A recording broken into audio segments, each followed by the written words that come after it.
بسم اللہ الرحمن الرحیم۔ عمر عیار اور امیر، مگر وہ جیسے ہی سر سے گزرا، امیر نے پھرتی سے اس کی پچھلی ٹانگوں کو پکڑا اور اللہ اکبر کا نعرہ لگا کر شیر کو اٹھایا اور سر کے گر 3 بار گھما کر زمین پر تے مارا اور اس کی ہڈیاں چور چور ہو گئیں۔ کچھ دیر تڑپا اور مر گیا۔ عمرو نے جو یہ دیکھا تو فوراً درخت سے اتر آیا، امیر کو شاباش دی اور درخت کی لکڑیاں کاٹ کر ایک گاڑی بنانی شروع کی اور شیر کو اس میں ڈال کر چلنے لگا۔ امیر نے مرے شیر کو اٹھائے جانے کی وجہ پوچھی تو بولا، بس دیکھتے جائے کہ میں کیا کرتا ہوں۔ شہر کے باہر قلعہ کے سامنے ایک بلند چھوٹی سی پہاڑی تھی۔ عمرو نے شیر کو اس جگہ اس طرح بٹھایا کہ زندہ دکھائی دے۔ یہ کام کر کے واپس لوٹ آیا۔ اب صبح شہر کا دروازہ کھلا اور جو اہل مشقت تھے باہر نکلے، کوئی لکڑیاں کاٹنے اور کوئی گھاس کی تلاش میں آگے بڑھا۔ ان میں سے ایک کی نظر شیر پر پڑی تو بے اختیار چیخ مار کر بے ہوش ہو گیا اور باقی شہر کی طرف دوڑے اور شہر کا دروازہ بند کر دیا۔ غرض یہ کہ خبر بادشاہ تک پہنچی تو بادشاہ بھی قلعہ کے اوپر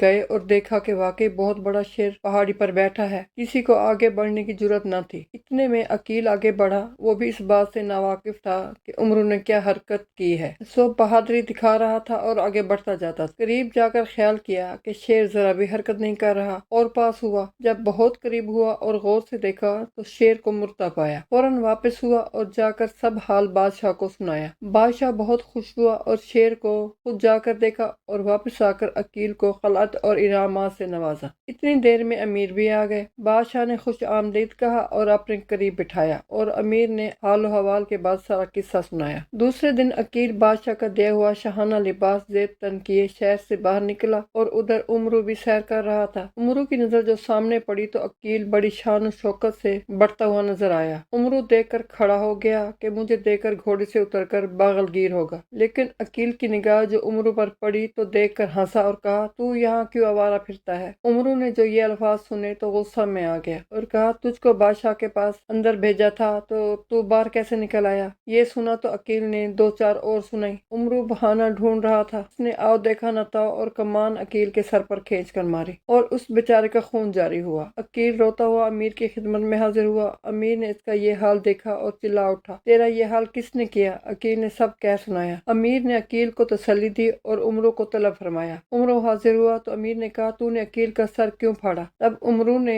جواب دیا کہ امیر بادشاہ، آپ انصاف کریں کہ دنیا میں آدمی اس بات کی توقع رکھتا ہے کہ ایک مدت کے بعد دوست ملے تو خوشی سے بغل گیر ہو جائے، نہ کہ مغروریت کا اظہار کرے۔ عقیل کو دیکھ کر میں اس سے بغل گیر ہونے کے لیے کھڑا ہوا اور یہ غرور میں پاگل بنا میرے قریب آیا، نہ سلام کیا نہ حال پوچھا، ذرا سی شاہی خلط پہ بھول گیا، مجھ جیسے دوست کو بھول گیا۔ اب بتائیں قصور کس کا ہے، جرم کس نے کیا ہے؟ امیر نے کہا، عمرو درست کہتا ہے، غلطی کی ابتدا عقیل نے کی، عمرو نے صحیح سزا دی، بے وفائی کا یہی صلہ ہے، لیکن اب زیادہ غصہ دوستوں میں ٹھیک نہیں ہے، آپس میں صلح کر لو۔ عقیل راضی ہو گیا مگر عمرو صلح کرنے پر راضی نہیں ہوا۔ امیر نے وجہ پوچھی تو کہا، یہ عقیل صاحب اور میں بے سر و سامان، وہ عاقل با اعتبار، میں بے اعتبار و عیار، بھلا مجھ میں اور اس میں کیا نسبت؟ امیر مسکرائے اور عقیل سمجھ گیا کہ عمرو کی نظر اس کے مال کے صندوق پر ہے جو بادشاہ نے انعام میں عنایت کیا۔ 100 آدھا انعام عقیل نے عمرو کو عنایت کیا۔ جو ہی عمرو نے مال دیکھا تو عقیل کو گلے لگایا اور صلح کر لی۔ دوسرے دن دربار میں امیر، عمرو اور عقیل سمیت سب حاضر تھے۔ بادشاہ نے سارے معززین سے ہاتھ ملایا۔ عمرو نے ہاتھ بڑھایا اور بادشاہ کے ہاتھ کو چوما اور ہاتھ چومتے وقت بادشاہ کی انگوٹھی چلاکی سے اتار لی اور کسی کو خبر نہ ہوئی، اور پھر چلتا ہوا بخت کے قریب پہنچا اور بڑی چلاکی سے وہ انگوٹھی بخت کی جیب میں ڈال دی اور واپس اپنی جگہ پر آ گیا۔ بادشاہ نے اعلان کیا کہ موقع خوشی کا ہے، سنگیت ہونا چاہیے، تو عمرو نے اسے تار لے کر بجانا شروع کر دیا اور کئی ایسے شعر گائے کہ ہر طرف واہ واہ کی صدائیں گونجنے لگی۔ بادشاہ بہت خوش ہوا، عمرو کو قریب بلایا اور اپنی انگوٹھی اتار کر جیسے ہی عمرو کو دینے لگا تو انگوٹھی کو انگلی سے غائب پایا۔ ادھر ادھر تلاش کیا مگر انگوٹھی کا کہیں پتہ نہ چلا۔ عمرو نے کہا، چونکہ ابھی کوئی دربار سے باہر نہیں گیا اس لیے مناسب ہے کہ سب کی تلاشی لی جائے۔ بادشاہ نے اس بات کو پسند فرمایا۔ جب تلاشی شروع ہوئی تو عمرو نے زور سے پکارا، اے عزیز بھائیو، اب بھی وقت ہے، بتا دو، جس کے پاس انگوٹھی ہے مجھے دے دو، میں بادشاہ سے کہہ کر گناہ معاف کرا دوں گا۔ مگر سب خاموش رہے۔ بزر جمر نے تلاشی لینا شروع کی۔ جب تلاشی لیتا لیتا بخت کے پاس پہنچے اور جیب میں ہاتھ ڈالا تو انگوٹھی باہر آ گئی۔ بادشاہ بہت ناراض ہوا اور فرمایا، لگتا ہے وزیر کی نیت چوری کی تھی، تبھی انگوٹھی چھپا لی۔ اور جیسے ہی بادشاہ بخت کے لیے کوئی حکم صادر کرنے لگا تو امیر جو سب حالات جانتا تھا آگے بڑھا اور بخت کا قصور معاف کروایا۔ غرض دربار دوبارہ منعقد ہوا اور امیر بادشاہ کے قریب بچھی ہوئی ایک عالی شان کرسی پر بیٹھ گیا اور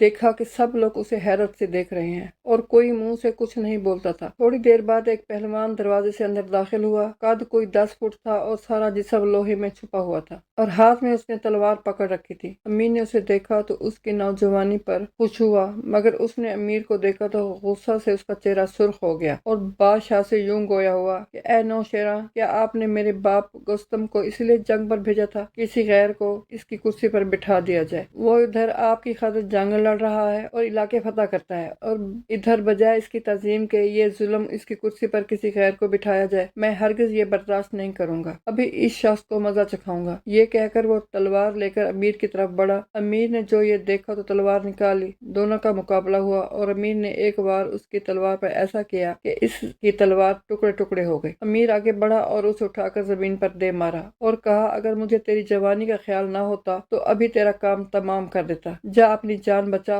اور یہاں سے بھاگ جا۔ اس نے جو یہ زور و دبدبا دیکھا تو دربار سے نکل جانے میں ہی اپنی خیریت جانی، مگر دربار کے سارے لوگ جو گستم کو اپنا سردار مانتے تھے امیر سے دل ہی دل میں نفرت کرنے لگے۔ ان میں بخت بھی تھا، وہ سب لوگ اس دن کا انتظار کرنے لگے جب گستم آئے، کیونکہ وہ جانتے تھے کہ گستم ایک ہی وار میں امیر کا کام تمام کر دے گا۔ ادھر بادشاہ نے جو یہ دیکھا تو امیر کو قریب بلایا اور کہا کہ گستم میرا سب سے عزیز سپہ سالار ہے اور وہ چین کو فتح کرنے گیا ہے اور وہاں کے بادشاہ بہرام خان کو شکست دینے تو وہ جلدی واپس آ جائے گا، یہ کرسی اسی کی ہے۔ اب اگر تم اس سے مقابلہ کرو اور جیت حاصل کرو تو یہ کرسی تمہاری ہوگی۔ امیر نے یہ بات سنی تو کہا، میرا بھی یہی مقصد تھا کہ گستم مجھ سے زور آزمائی کا امتحان کرے۔ تو اس گفتگو کے بعد امیر بادشاہ سے اجازت لے کر دربار سے باہر آ گئے۔ اسی طرح کئی دن گزرے، تب خبر آئی کہ گستم فاتح کی حیثیت سے واپس آ رہے ہیں اور اپنے ساتھ چین کے بادشاہ کو بھی گرفتار کر کے لا رہے ہیں۔ بادشاہ نے جب یہ خبر سنی تو پورا نہ سمایا اور حکم دیا کہ گستم کا والہانہ استقبال کیا جائے۔ ہم خود گستم کے استقبال کے لیے شہر سے باہر جائیں گے، تمام ملک میں چراغاں کیا جائے اور راستے پر پھول بچھائے جائیں۔ غرض یہ کہ ہمارے فاتح گستم کا زبردست طریقے سے استقبال کیا جائے۔ یقیناً سپاہیوں نے جو ہم پر احسان کیا ہم اسے بھی بھلا نہیں پائیں گے۔ جب بادشاہ اعلان کر چکا تو اس نے ایک سردار کو بلایا اور کہا، امیر کو جا کر خبر سناؤ کہ گستم واپس آ رہے ہیں اور ہم گستم کے استقبال کے لیے شہر کے باہر تشریف لا رہے ہیں، تم بھی جلدی تیاری کرو اور ہمارے ساتھ چلو۔ یہ پیغام دے کر بادشاہ روانہ ہوئے اور شہر کے باہر نکل کر گستم کا استقبال کرنے لگے۔ تھوڑی دیر بعد ایک طرف سے گرد اڑتی ہوئی نظر آئی اور تھوڑی دیر بعد ہی گستم کی سواری نظر آئی۔ گستم مونچھوں کو بل دیتا ہوا گھوڑے سے نیچے اترا اور بادشاہ کی قدم بوسی کو آگے بڑھا۔ بادشاہ نے شاباش دی اور بیش قیمت خلعت عنایت کی اور انعامات سے نوازا۔ اس کے بعد گستم تمام معزز سپاہیوں سے ملا،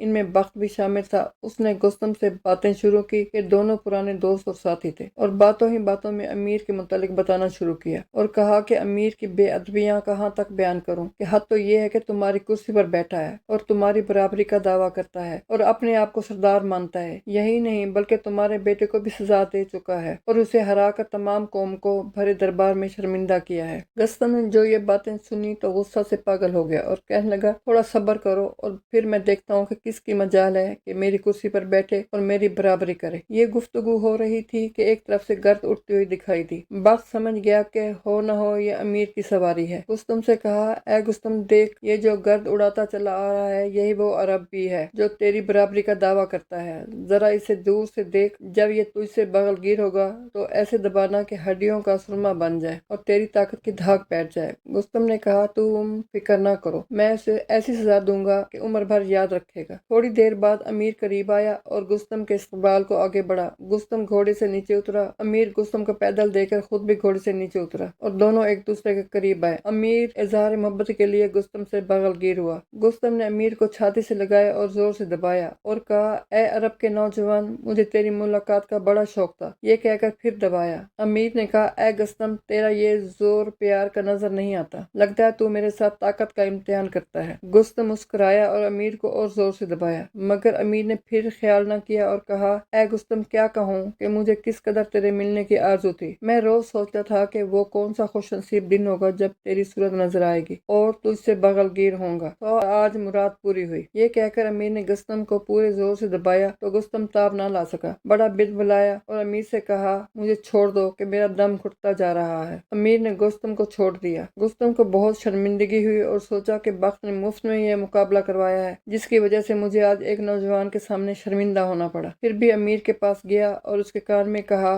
کہ امیر، تم واقعی جواں مرد ہو، اگر مجھ پر پر ایک احسان کرو تو شکر گزار ہوں۔ امیر نے کہا کہو، تو گستم نے کہا کہ ابھی جو کچھ ہوا ہے اس واقعے کا ذکر کسی سے نہ کرنا، ہماری تمہاری شرط رہی کہ کبھی پھر مقابلہ کریں گے۔ امیر نے کہا ٹھیک، اور گستم مدائن کی طرف روانہ ہوا، اور امیر نے عمرو سے کہا آؤ آؤ ہم بھی واپس چلتے ہیں۔ عمرو نے کہا کیوں نہیں، لیکن چلتے چلتے ان قیدیوں کو بھی دیکھتے جائیں گے جو گستم قید کر کے لایا ہے۔ تو امیر، عمرو اور ان کے ساتھ بھی واپس روانہ ہوئے۔